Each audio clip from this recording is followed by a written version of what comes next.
क्या पोशाक पहनना चाहिए, कैसे आचरण करना चाहिए, किसके साथ कैसे कथा बोलना चाहिए, कैसे व्यवहार करना चाहिए, समुदाय ये अभिव्यक्तिगत प्रकाश को आप लोग जानिए और इस अभिव्यक्तिगत प्रकाश को जान के आप लोग इसको जिंदगी में उतार के चलाने की कोशिश कीजिए।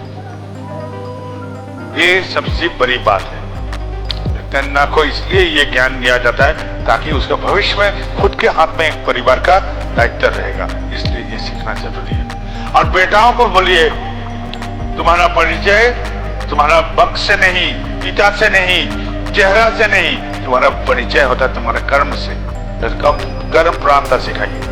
फिर अपने रिश्तेदार को बोलिए, सजाती के आदमी को बोलिए, हितैषी जन को बोलिए, एकदम संयोग आ जाएगा, चिंता नहीं करना पड़ेगा। और एक बात है, जो लोग अस्वस्थ हैं, बीमार हैं, उनके लिए कुछ बात मेरे पास है।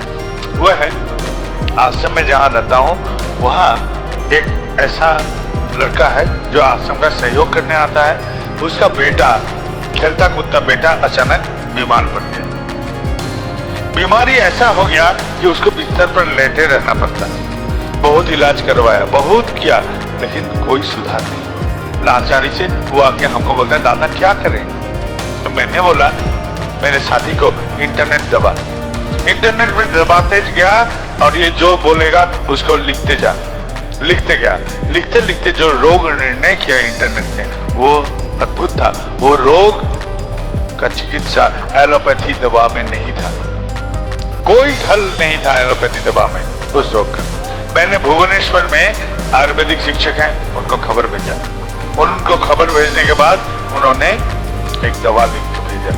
वो दवा भेजने के बाद हम लोग ने वहाँ उस दवा उस लड़के के हाथ में दिया, उसका बेटा को देने के लिए, और बेटा स्वस्थ हो गया, सुस्त हो गया। तो यही मेरा बात है, यही मेरा कथा है, यही मेरा उपाय है। तो ये चीज हमको पहले जानकारी लेना चाहिए, मेरा हुआ क्या है, मेरा जो हुआ है उस अनुसार हम लोग चिकित्सा कराएं, उस अनुसार हम लोग कुछ अपना सोच विचार करें, फिर अपने डॉक्टर के पास जाइए। ये इंटरनेट खोलना बुजुर्ग के काम का बस में नहीं है। जो बच्चे हैं उन लोग के साथ में उन लोग का सहयोग लेके हम लोग, वो लोग खूब जानते हैं, मोबाइल से हो या कहीं से भी इंटरनेट, उन लोग का सहयोग।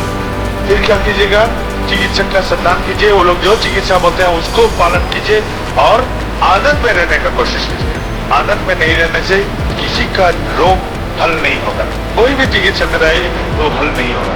आनंद में रहना जरूरी। जो भी हुआ है मैं आनंद में, ये आनंद होता है। क्यों? क्योंकि यही है तेज बहाव नदी जैसा। ये नदी में यदि कैसा होता है जीवन, तेज बहाव नदी, उस बहाव में यदि हमको नाव को ठीक रखना है तो नाव को हम पार का एक गाज के साथ बांध देते हैं ताकि नाव भाग ना जाए। और ये जो बांधते हैं उससे नाव हिलता डुलता है तेज बहाव में, लेकिन भागता नहीं। और वो बंधन जो है वही है मेरा दीक्षा। क्यों दीक्षा लें? क्योंकि मेरे संसार का जो स्थिति है तो हम लोग को ये दीक्षा लेना जरूरी है मन का रक्षा के। जीव से मेरा फर्क किसमें होता है? जीव से मेरा फर्क होता है मन से। मन से ही फर्क होता है जीवों से मेरा, क्योंकि जीव जंतु चाहता है आहार, निद्रा, मैथुन, लेकिन हम इंसान चाहते हैं इसके बदले और कुछ।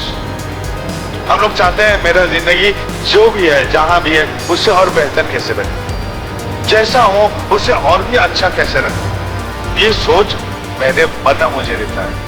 अंग्रेजी में एक प्रबाद है, कथा है, God created man of his own image, यानी कि ईश्वर ने हमको उनके प्रतिबिंबित रूप देके भेजे। तो ये मन है उसका सबसे बड़ा अहम हिस्सा। इस मन लेके हम दीक्षा लेके चलते हैं। और घर में हम लोग का जो संसार का चित्र है, यदि माँ बाप, पति पत्नी, बेटा बेटी, किसी का कुछ हो जाता है तो हम लोग बहुत परेशान हो जाते हैं, बहुत कष्ट होता है, बहुत लगता है, दुखता है शरीर में, मन में। पति का देहांत हो गया तो पत्नी का मन की अवस्था कैसा होगा जो अपने वाला वो खास। यदि पत्नी का देहांत हो गया तो पत्नी कैसे अपने वाला खाए। इसका मन को कैसे आगे बढ़ना है, इस मन का रक्षा करने के लिए ये गुरु कर्म इसलिए हम लोग करते हैं, खुद का रक्षा करने के लिए बचाव। अब संसारिक क्षेत्र में हम लोग क्या करते हैं, वो गाली देता है तो हम गाली देते हैं, वो मंद आचरण करता है तो मैं मंद आचरण करता हूं, वो ढेला मारता है तो मैं पत्थर मार देता हूं। हम लोग सामाजिक स्थिति में ऐसा करके व्यवहार करते हैं। अब जब गुरु ग्रहण कर लिए हैं तब सबसे पहली बात क्या होगा, वो जो मंद आचरण करता था, ये मंद आचरण यदि मेरे ठाकुर के साथ करता तो ठाकुर इसके साथ क्या करता, अब से इसको मंद आचरण लौटाऊंगा। वो गाली दिया, वो गाली यदि ठाकुर को देता तो ठाकुर क्या व्यवहार उनको देते, वही व्यवहार मैंने। वो पत्थर मारा था, मैं भी पत्थर मार दिया उसको। अभी पत्थर के बदले पत्थर या ढेरा नहीं मारूंगा, बल्कि ये पत्थर यदि ठाकुर जी को मारता तो ठाकुर जी जो व्यवहार इनको लौटाते हैं वही। बुद्धि से ये व्यवहार मैंने करना शुरू कर दिया। ये व्यवहार जब करते रहेंगे तो क्या होगा, इस व्यवहार का करने से मेरे भीतर ठाकुरत्व जगेगा। ठाकुरत्व जगना मतलब मैं ठाकुर को क्या समझता हूं और उस समझ के साथ मैं वैसा ही करने का कोशिश करता हूं, यही है ठाकुरत्व जगना। और ठाकुरत्व नहीं जगने से कोई मेरा केंद्र नहीं, कोई मेरा ठाकुर नहीं, ये जगना जरूरी है, ये रहना जरूरी है, यही है ठाकुरत्व जगना। ठाकुरत्व किस लिए जगाते हैं हम लोग, क्योंकि अज्ञानी वही है जो मंदिर में भगवान को खोजेगा, अज्ञानी वही है जो मूर्ति में भगवान खोजेगा, जो मनुष्य में भगवान खोजेगा। अज्ञानी वही है जो खुद के भीतर उनको जागरूक करे।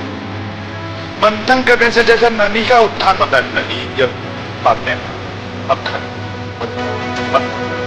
तो वैसा हम मंथन करेंगे को, और इस मंथन से गुरु का एक एक बात, एक एक चीज चरित्रगत करने की कोशिश करते रहते। ये जो चरित्रगत करते रहता हूं, पहले बुद्धि से, फिर एक दिन वो संस्कार में बदल जाता है। संस्कार क्या है, बुद्धि भी क्या है, बुद्धि है जो हमको भावना के समझ में लेके सही दिशा दिखाती है। और संस्कार क्या है, संस्कार सीधा ढंग से बोले हम परीक्षा में जो जाते हैं सोच करके लोग भूलते नहीं है, सोच करना भूलते ही जाते हैं, वो संस्कार यही है। सीधा बात से बोलिए तो संस्कार है जिसको सोचना नहीं पड़ता, जो ऑटोमेटिक होगा, सतह होगा, वही है संस्कार। सीधे ढंग से बोले तो यही संस्कार है। तो संस्कारगत हो जाते हैं जब ठाकुर, चरित्रगत हो जाते हैं जब ठाकुर, तो आदमी बोलेगा यार ठाकुर का, ये ठाकुर जी का प्रकाश होता है, इससे इसका चलन कथन सब ठाकुर जी का प्रकाश करता है, तो वही है सार्थक मेरा चलन।